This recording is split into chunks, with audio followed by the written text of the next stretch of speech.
இந்த கட்டமைப்புன்றது ஃபெயிலியர் ஆகுதுன்னு நான் சொல்லியிருந்தேன். ஒரு வீடியோவில் சொல்றேன்னு சொன்னேன். கட்டமைப்பு எப்படி ஃபெயிலியர் ஆகுது? ஒவ்வொரு காலகட்டத்திலும் ஏதோ ஒரு கிளர்ச்சி உருவாகுது, ஏதோ ஒரு புரட்சி உருவாகுது, இல்ல ஏதோ ஒரு வெறுப்பு உருவாகுது, அதிருப்தி உருவாகுது.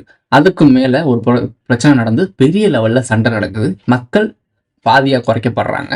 அதுக்கப்புறம் ஒரு புதிய உலகம் உருவாகுது. இதுதான் காலங்காலமா நடந்துட்டு இருக்கு. கற்காலத்துல இருந்து நவீன கால மனிதன் வரைக்கும்.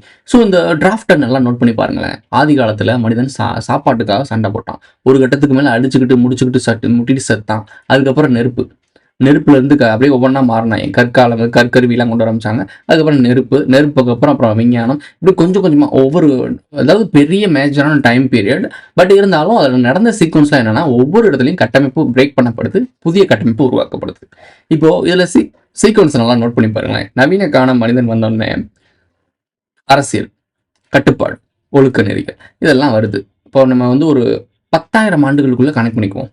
ஸோ மன்னர்கள் ஆட்சி வச்சுக்கோமே, பாபிலியன், ஈஜிப்ட், இந்த மாதிரி விஷயம் 10,000 ஆண்டுகளை கனெக்ட் பண்ணிக்குவோம். ராமாயணம்லாம் 7,000 ஆண்டுகள் பழமைன்னு சொல்றாங்க. 10,000 ஆண்டுகள் கனெக்ட் பண்ணிக்குவோம். குமரிக்கண்டம் வரைக்கும் வச்சுக்கோமே. ஸோ ஒரு மன்னராட்சி நடந்திருக்கு. ஒரு மன்னராட்சி ஒழுங்கா நடந்திருக்கு. இன்னொரு மன்னராட்சி டெமாலிஸ் ஆகுது, இன்னொருத்தன் டேக் ஓவர் பண்றான். திருப்பி டெமாலிஸ் ஆகுது, இன்னொருத்தன் டேக் ஓவர் பண்றான். இப்படி ஒவ்வொரு இடத்துலையுமே ஒவ்வொரு எம்பையரும் விழுந்து விழுந்து விழுந்து விழுந்து இன்னொருத்த எம்பையர் உருவாக்கிட்டே இருக்கான். ஏன் ஒரு எம்பையர் விழுகுது? இன்னொரு எம்பையர் எப்படி உருவாகுது? இதுக்கு மாற்றாதான் இந்த எம்பையர் உருவாயிருக்கு. இந்த எம்பையர் ஏன் விழுகுது? ஸோ இந்த கேள்வி எல்லாருக்கும் வந்திருக்கணும். அந்த கேள்வியை பற்றி டீட்டெயிலாக பார்க்க போகிற வீடியோ தான் இந்த வீடியோ. வாங்க வீடியோக்குள்ளே போகலாம். சேனலில் பிடிச்சிருந்தாலும் முதல்ல லைக்கை போட்டு விட்ருங்க, சப்ஸ்கிரைப் பண்ணிடுங்க, பெல் ஐக்கான ஆளில் போட்டு விட்ருங்க. ஏன்னா முன்னாடியே சொல்லிடணும், எல்லா வீடியோவில் நான் கடைசி சொல்கிறனால எவனும் பண்ண மாட்டேங்க, கிளியர் பண்ணி விட்ருக்கேன். ஸோ ஸ்ட்ரெச்சர் எப்படி உடையுது அப்படின்றதான் மெயின் ரீசன். சரி, இப்போ ஃபர்ஸ்ட் நம்ம மக்களுக்கு சொல்கிற மாதிரி புரிகிற மாதிரி சொல்லுவோம். ஈஜிப்ட்னு ஒரு அரசு உருவாயிருக்கு. அதுக்கப்புறம் இந்த காவேரி, பூம்பட்டினம் அந்த மாதிரி இதெல்லாம் இருக்குது. ஸோ ஒவ்வொரு இடத்துலையும் ஒவ்வொரு சாம்ராஜ்யம் உருவாகிட்டு இருக்கு. ஒவ்வொரு சாம்ராஜ்யமும் ஒவ்வொரு பீக்கில் இருக்குது. அந்த பீக்கில் இருக்க சாம்ராஜ்யம் ஒரு கட்டத்துக்கு மேலே மக்களோட ரிபல்னால அழியுது, இல்லை உள்நாட்டு கிளர்ச்சினால அழியுது. அதாவது உள்ளுக்குள்ள இருக்க சிற்றரசர்கள்லாம் சேர்ந்து காலி பண்ணிடுறாங்க, இல்லை அரசியல் சூழ்ச்சினால காலி பண்ணிடுறாங்க. ஒரு மன்னன் சரியாக ஆண்டுகிட்டு இருக்கான், நீ எல்லாமே நேர்மையாக இருந்துச்சு அப்படின்னா அது ஏன் அழியணும்? அப்போ இந்த ஸ்ட்ரக்சரு, இந்த கட்டமைப்பு, இந்த அரசாங்கம், இந்த ஸ்ட்ரக்சர்னு சொல்றாங்களே, அதாவது ஒரு கட்டமைப்புன்னு சொல்றோம். அதுல அரசாங்கம் வச்சுக்கலாம், அதிகாரமும் வச்சுக்கலாம், டெமோக்ரஸின்னு வச்சுக்கலாம், எதாவது வச்சுக்கோங்க. ஒரு கட்டமைப்பு, மனிதர்களை அங்கே நெறிப்படுத்துறதுக்கான ஒரு கட்டமைப்பு. இது ஏன் ஃபெயிலியர் ஆகிட்டே இருக்கு? ஒவ்வொரு காலத்துக்கு ஏற்ற மாதிரி நீங்க அப்கிரேட் பண்ணிட்டீங்கன்னா அது ஃபெயிலியர் ஆக வாய்ப்பே கிடையாது. இப்போ நம்ம முதல் காட்டுக்குள்ள நிம்மதியாக தான் வாழ்ந்திருக்கோம். எவனோ ஒருத்தன் நம்ம தலையில புகுந்து விவசாயம்னு ஒன்று கற்றுக் கொடுத்து உள்ள கொண்டு வந்தான். விவசாயம் சரியான பாயிண்டா? யோசிச்சு பாரு. விவசாயம் எப்படி சரியான பாயிண்டா இருக்கும் அப்படின்னா, ஓகே மக்கள் தொகை அதிகமாயிருச்சு, இவங்க சொல்ற கோட்பாடே வச்சுக்குவோம். காடு நமக்கு சோறு போடாமலாம் இல்லை. காடு காட்டில் இருக்க விலங்கெல்லாம் நம்ம அழிச்சு கொண்டுறல. இவங்க வம்புக்குன்னே நம்மளை இப்படி ஒரு நம்ப வச்சிருக்காங்க. எப்படி இந்த உலகம் தட்டையா இருக்குன்னு ஒரு காலத்தை நம்ப வச்சாங்களோ, இந்த பூமியில ரிசோர்ஸ் ரொம்ப கம்மியா இருக்குன்னு நம்ப வச்சாங்களோ, இந்த குளோபல் வார்மிங்குக்கான காரணமே மனிதர்கள்னு சொன்னாங்களோ, இது எல்லாத்துக்கும் காரணம் இதுல இந்த வீடியோல உங்களுக்கு புரியும். ஃபர்ஸ்ட் காட்டுக்குள்ள நிம்மதியா வாழ்ந்துட்டு இருந்தான். பழங்களும் வகைகளும் மாமிசம் மட்டுமே உண்ணு வாழல. பழங்கள், கிழங்குகள், தண்டுகள், இது மாதிரி நிறைய கீரை வகைகள் என்னென்னமோ இருந்திருக்கு. எல்லாத்தையும் சாப்பிட்டு தான் வாழ்ந்திருக்கான். ஒரு ரிசோர்ஸ் இல்லைனாலும் இன்னொரு ரிசோர்ஸ் நிறைய இருந்திருக்கு. இப்போ பர்டிகுலரா வேட்டையாட மட்டும் தான் வாழ்ந்திருக்கான் அப்படின்னா, என்னைக்கோ வேட்டையாடப்படக்கூடிய விலங்குகள் அழிஞ்சே போயிருக்கும். மானினங்கள் இன்ன வரைக்கும் சஸ்டனே ஆயிருக்காது. ஏன்னா எளிமையான வேட்டையாட விலங்கு ஒரு சாப்பாடு கூட உணவுனா மானினம் தான். மானினம் இல்லைன்றனால சிங்கினம், புலியினம் எல்லாம் அழிஞ்சு போயிருக்கும். ஸோ இயற்கையோட பேலன்ஸோட தான் நம்ம பயணிச்சிருந்திருக்கோம். இந்த பைத்தியக்காரங்க நம்மளை ஏமாத்தி வச்சிருந்திருக்காங்க. ஸோ இவங்க நவீனப்படுத்துறதுக்காக நாகரிக நவீனத்துக்கு கொண்டு வந்தால் தான் மனிதர்களை கட்டுப்படுத்தணும். மனிதர்களை இவங்க கட்டுப்படுத்தி வைக்கணும். அதுக்கான ரீசன்லாம் நம்ம முன்னாடியே பேசியிருக்கோம். மெயின் ரீசன் கூறுவோம். விவசாயம்ன்றவன் காட்டுக்குள்ள இருந்தவங்க இங்கே கொண்டு வரணும்.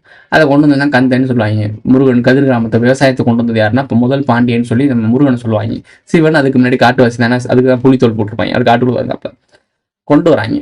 மருது நிலத்தை, நெய்த நிலம், பாலை, அந்த மாதிரி கேட்டகரி இருக்குல்ல. ஸோ அந்த மாதிரி காடை அழிச்சு அந்த இடத்தெல்லாம் எரிச்சு அங்கே வாழ்ந்துட்டு இருக்கவனுக்கு அது வீடு தானே. அவன் வீட்டப்பெல்லாம் எரிச்சு அதை நேரம் ஆக்கி அதில் உழுது புதுசாக ஒரு விஞ்ஞானத்தை கண்டுபிடிக்கிறாங்க. அது பேர் விவசாயம். சரி, விவசாயம் கண்டுபிடிச்சாங்கப்பா. விவசாயத்தில் எல்லாருக்கும் சோறு போடுது. இவங்க பாயிண்ட் ஆஃப் வியூ வச்சுக்குவோம். நாங்கள் நவீனத்துவம் ஆகிறோம், வளர்ச்சியை நோக்கி போகிறோம். சரி, போய் தொலை. விவசாயம் பண்ணுறேன். இந்த விவசாயத்து மூலம் நல்லது நடந்துச்சா? இல்லை. சண்டை. காட்டுக்குள்ள எல்லாருக்கும் ஒரு டெரிட்டரி இருந்துச்சு. ஒவ்வொருத்தரும் ஒரு 30 கிலோமீட்டர் 40 கிலோமீட்டர் இடம் இருக்கும். அந்த இடத்துக்குள்ள இருப்பான். அதுக்கான ரிசோர்ஸ் இருக்கும். அந்த கூட்டத்துக்கான எல்லா தேவைகளும் இருக்கும். அவங்க தேவைகளுக்கு தான் குழந்தை பத்துப்பாங்க. அது வேணும்னே பத்து போடணும்னு சொல்லி குறைவான பத்து போட மாட்டாங்க. ஒரு குறிப்பிட்ட அவங்களுக்கே இயல்பாகவே ஒரு நெறிமுறைகள் இருந்துச்சு. ஸோ அதுக்கேற்ற மாதிரி தான் இங்கே நடந்துகிட்டு இருந்துச்சு. எல்லாமே ஈக்குவல்டாக சரியாக போயிட்டு இருந்துச்சு. இதெல்லாம் அழிச்சிட்டு இவன் விவசாயம்னு ஒன்று கொண்டு வரான். விவசாயம்ன்றது வந்து தெரிஞ்சவனால மட்டும்தான் பண்ண முடியும். ஸோ அவனுக்கு மட்டும் பயிற்றுவிக்கப்படுது. அப்போ அவன் மட்டும் அந்த நிலவோட மேலராக மாறிடுறான். அப்போ இந்த விவசாயத்தை கற்றுக்காத மக்கள் வந்து சாப்பாடு இல்லாமல் போயிடுறாங்க. ஏன்னா அவங்க இடத்தையும் சேர்த்து தான் எரிச்சு சாம்பலாக்கியிருக்கான். அப்போ இவனுக்கு சண்டை வரும். ஆரம்பத்துலேருந்து பிரச்சனை ஆரம்பிச்சிருச்சா? இப்போ இவங்க 2 பேரும் சண்டை போட்டுட்டு இருந்தாங்கன்னா இந்த விவசாயத்தை கண்டுபிடிச்சு கொடுத்தான் பாருங்க, அவனுக்கு கொண்டாட்டம் தான். அவன் மேலே உட்காந்துக்கிட்டு டாமினேஷன் பண்ணுவான். சரி, விவசாயம் பண்ணி உனக்கு என்ன சொல்கிறான், நவீனத்துவம் படுத்துறான். விவசாயம் பண்ணி இந்த பண்ட மாற்று முறை மாதிரி நான் இந்த விவசாயம் போடுறேன், நீ இந்த விவசாயம் போடு அப்படின்னு மாற்றி வாங்கிக்கிறாங்க. ஒரு கட்டத்துக்கு மேலே இதெல்லாம் உருவாக்கி விட்டான்ல, அவன் வேலையை பார்க்க ஆரம்பிக்கிறான். இது வந்து கோல்டு, அதாவது செல்வத்தை உருவாக்குறான். காசு வந்து உருவாக்குறான். செல்வத்தை உருவாக்கி இந்த காசை கொடுத்து இதெல்லாம் வாங்கிக்கோங்க, இது உங்கள்கிட்ட இருக்குது, இது நாங்கள் செல்வந்தாக இருக்கோம் பார்த்தீங்களா, அந்த மாதிரி நீங்கள் இருங்க அப்படின்னு சொல்லிட்டு இந்த நாகர்கள் கூட்டம் தான் மேட்ரு. அவங்க கூட வேலை பார்த்த அடிமைகள் தான். ஸோ உள்ளே வந்து நம்ம பழங்குடி மக்கள் அப்படி தான் மாற்றுறாங்க. ஸோ உள்ளே கொண்டு வராங்க, நவீனத்துவம் படுத்துறாங்க. நவீனத்துவம் படுத்தினோடனே இவங்க என்ன ஆகிறாங்க, அவங்கள மாதிரி நம்மளும் ஆடம்பரமாக வாழணும், அவங்கள மாதிரி நம்மளும் நகையெல்லாம் போட்டுக்கணும்னு சொல்லி இந்த மக்கள்லாம் அந்த மாதிரி மாற ட்ரை பண்ணுறாங்க. ஸோ இப்படி மாற ட்ரை பண்ணும்போது முடிஞ்ச அளவுக்கு இவங்க சொல்கிறத செஞ்சுட்டே இருக்கும்போது இவங்களும் வெல்த் ஆகிற மாதிரி இருக்குது. இவங்க சொல்கிறதெல்லாம் கண்மூடித்தனமாக யாரெல்லாம் கேட்டு கும்பிடுற ஜமீன் போடுறானோ அவனுக்கு பக்கத்தில் உட்கார வைக்கிறான். அந்த அளவுக்கு வளர்த்து விடுறான். யாரெல்லாம் சந்தேகத்தோட ஒரு குழப்பத்தோடய இருக்கானோ அவனை ஃபுல்லாக ஒரு கேள்விக்குறியில வச்சிருக்கான். ஸோ மேட்ருக்கு வரேன். ஸோ இந்த மாதிரி விஷயங்கள் வளர்ந்த பிறகு ஒரு நாளைக்கு ஒரு காலநிலையே நமக்கு தெரியாது. ஏன்னா அவனுக்கு தான் தெரியும் எந்த பயிரை எப்போ போடணும், எந்த இதெல்லாம். ஏன்னா உருவாக்கணும்னு தான் தெரியும் விவசாயத்தை. ஸோ எந்த பயிரை எப்போ போடணும்னு தெரியும். இப்போ ஒரு குறிப்பிட்ட லேண்டை, அவங்க நிம்மதியாக வாழ்ந்த லேண்டை மொத்தமாக அழிச்சு விவசாயம்னு ஆக்கிட்டான். அங்கே வீடை கட்டி அவங்க உட்கார வச்சுட்டான், குடிசையை போட்டு உட்கார வச்சுட்டான். ஸோ இதுதான் வாழ்க்கை. இந்த விவசாயத்தை நம்பி தான் அவங்க வாழ்ந்துட்டு இருக்காங்க. ஒரு கட்டத்துக்கு மேலே ஒரு தப்பான பயிரை போட்டால் ஒரு 6 மாதம் 7 மாதத்துக்கு பயிருக்கு உணவு இருக்காது, எதுவும் இருக்காது, செல்வமும் இருக்காது. அதை சேர்த்து வச்சிருக்க செல்வத்தை வச்சுதான் அவனுக்கு சாப்பாடு வாங்கிக்கணும். ஸோ இந்த மாதிரி ஒரு பிளானை போடுறான். இது வந்து உடனேலாம் நடக்காது, ஒரு பல 100 ஆண்டுகளுக்கு அப்புறம் தான் அதெல்லாம் நடக்கும். ஸோ இந்த மாதிரி நடந்த பிறகு அவன் என்ன பண்ணுறான், அந்த பெரிய நிலங்கள் வந்து அவனுக்கு அந்த நிலப்பரப்பு தேவை. ஸோ பெரிய நிலப்பரப்பில் விவசாயத்தை மாற்றிட்டான், அங்கே மக்களை குடியேற்றிட்டான், அங்கே நகரமயமாக ஆகிட்டு இருக்கு. அந்த டைமிங்கில் இந்த விவசாயத்தில் தப்பான ஒரு வழிமுறைகளை சொல்லி கொடுத்து தப்பான பயிர்களை தப்பான நேரத்தில் போடுறது மொத்தமாக அழியிறது. வெள்ளாமை, மழை, வெள்ளம் இதெல்லாம் வந்து முடிச்சு விட்டுருது.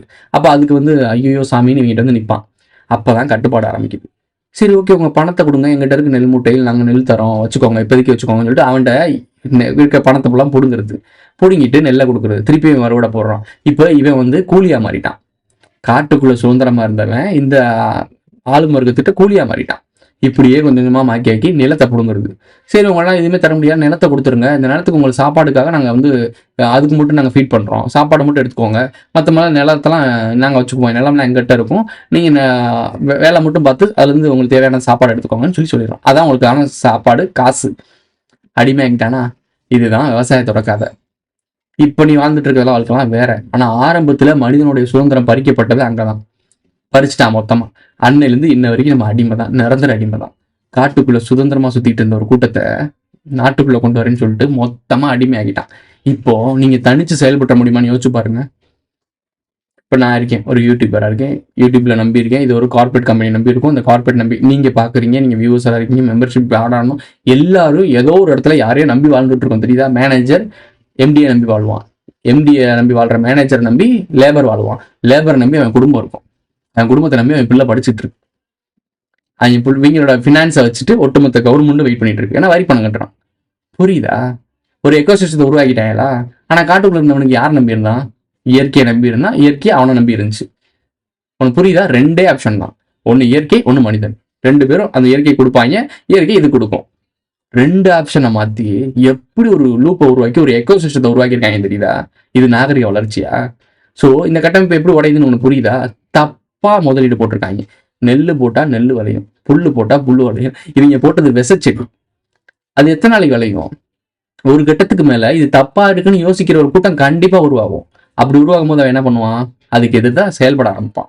அதுக்கு பேர் தான் ரிபல். அப்போதான் ஒவ்வொரு சாம்ராஜ்யம் சரிஞ்சிருக்கு. அதை உலக போரா மாற்றிடலாம். உலக போரா மாற்றி உலகத்தில் இருக்க எல்லா மக்களும் யாரெல்லாம் இந்த போராட்டம் பண்ணுறான் அவனெல்லாம் கொண்டு ஒழிச்சு அடிமையாக இருந்த கூட்டமாக ஃபில்டர் பண்ணுறான்.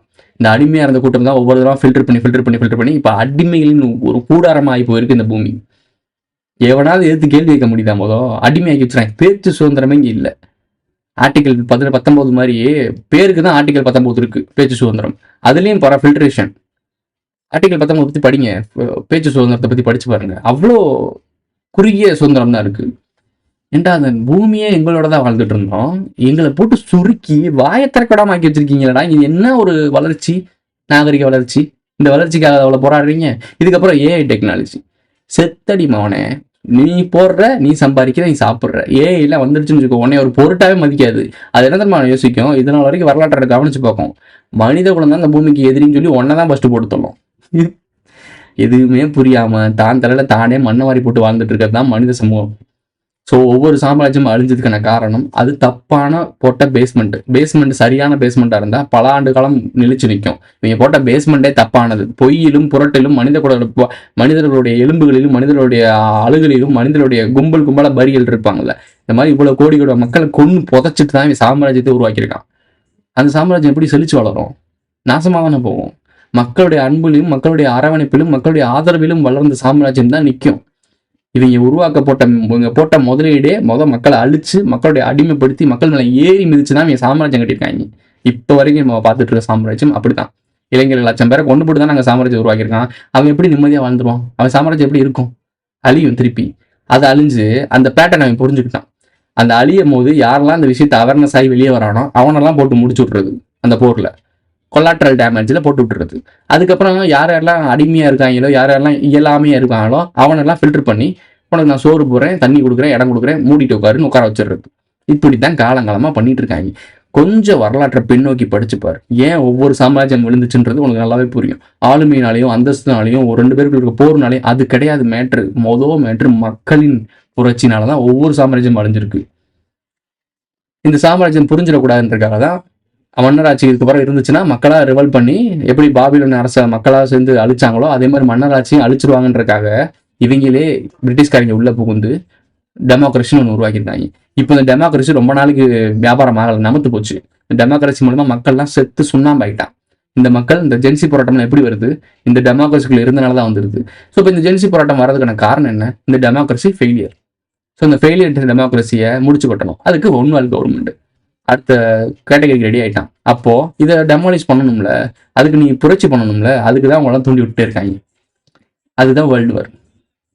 அந்த வேர்ல்டு வார் நடந்துருச்சுன்னா மொத்தமாக சரிச்சிருவான் அவனே. ஒரு காலத்தில் நாம் அதை சரித்தோம், திருப்பி பில்ட் பண்ணான்.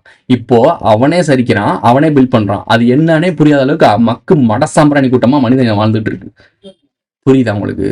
சிம்பிளான மேட்ரு. ஸோ இதே மாதிரி தான் இந்த வேர்ல்டு வார் ரெடியாக போயிட்டு இருக்காங்க. இந்த பொருளாதார வீழ்ச்சி மூலமா மக்கள் கண்டிப்பாக அல்லல் போடுவாங்க, கவர்மெண்ட் எதிர்த்து போராடுவாங்க, உள்நாட்டு கிளர்ச்சி உருவாகும், ராணுவத்தை குவிப்பான், வார் கன்ஃபார்ம். 3ஆம் உலகப் போர் நடக்கும். இதுதான் இப்படியே போச்சுன்னா அது நடக்கும். அந்த 3ஆம் உலகப் போரில் உலகத்தில் இருக்க எல்லா சாம்ராஜ்யத்தையும் அழிச்சிட்டு ஒன் வேர்ல்ட் கவர்மெண்ட்டுக்குள்ள அவன் போகிறான். அடுத்த சுழற்சிக்குள்ளே போகிறான். இந்த சுழற்சிக்குள்ள அவனை போடாமல் தடுத்து நமக்கான உலகமாக அதை மாற்றணும்னு உண்மையான ஃப்ரீடமில் வாழ முடியும். இல்லை நீயே தோண்டி நீயே படுத்துக்க. இதோட இந்த வீடியோ முடிஞ்சிச்சு. இந்த பிடிச்சிருந்துச்சுன்னா லைக் பண்ணுங்க, கமெண்ட் பண்ணுங்க, சப்ஸ்கிரைப் பண்ணுங்க, மறக்காம பெல் ஐகானை ஆல் பண்ணி ஃப்ரெண்ட்ஸ்லாம் ஷேர் பண்ணுங்க. உங்களுக்கு கருத்துக்களை கமெண்ட்ல போய் செஞ்சுட்டு போங்க. இந்த பிடிச்சிருந்துச்சுன்னா லைக், கமெண்ட், ஷேர், ஹைப்னு ஒரு ஆப்ஷன் இருக்கு, தட்டி விடுங்க. அடுத்த ஒரு நல்ல வீடியோ சந்திக்கலாம். Who is this guy?